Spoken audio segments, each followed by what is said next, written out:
Over the last few weeks, the Assad regime and Russia have once again stepped up in indiscriminate targeting of civilians in different parts of Syria. The Syrian opposition says it seeks a political solution, but does it really have many options? I'm Hasan Abdullah, and I talk to Yaser Abdulrahim, one of the military commanders of the Syrian opposition. We've seen the Syrian opposition consolidate a lot of territory.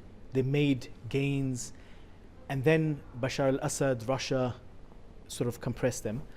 What is the situation on the ground at the moment, the general situation militarily? The regime and its allies still massacre our fellow Syrians in opposition-held areas. They mainly bomb areas to the south of the M4 highway. The Russians are still bombing schools, hospitals, and marketplaces. They want to displace more Syrians. They want to displace people from the villages to the south of the M4 highway. Artillery shells have not stopped. Russians usually increase their attacks before the Astana talks. They place pressure on all opposition factions to win more territory. We've come to Astana for a political solution. We want a solution all Syrians will accept. We don't want any pressure placed on us. We're ready to resist and defend our land, and we won't allow them to advance. You mentioned the M4. We have joint patrolling by Turkey and Russia. Effectively, this buffer zone has been created when we look at both sides of the M4. How does that affect the strategy of the Syrian opposition when you look at it from military perspective? The National Army fighters have one hand on the trigger and the other hand working to achieve a political solution. We want to end the Syrian sufferings. Syrians are under brutal attack from the regime and the Russians. The National Army is working to achieve justice and freedom for the Syrian people.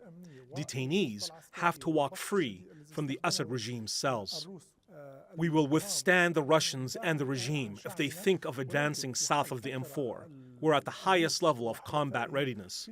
Just in the first years of the revolution, we liberated 70% of Syrian territory. We're ready to change the game against the oppressors if they don't respond or apply the UN Security Council Resolution 2254. There's no solution except to end the rule of Assad.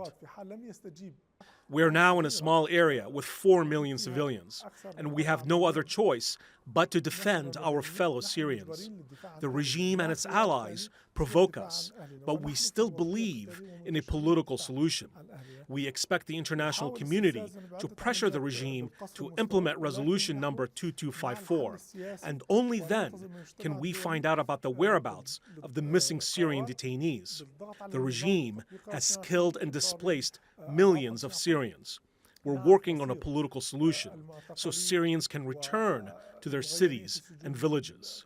We want to discredit the regime before the entire world. We all know about the Caesar Act. There are tens of thousands of photos of Syrians tortured to death by the regime. We've come to Astana to tell the entire world that this is a killing regime. We are peacemakers, and we want to restore the Syrians' rights.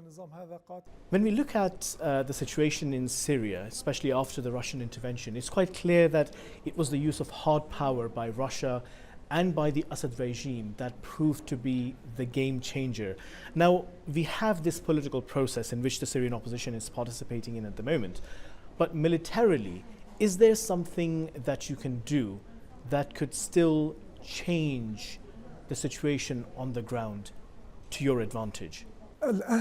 After the Russians interfered in Syria in 2015 with all their military capabilities and began using chemical and cluster bombs on the Syrian people, the Free Syrian Army had to retreat.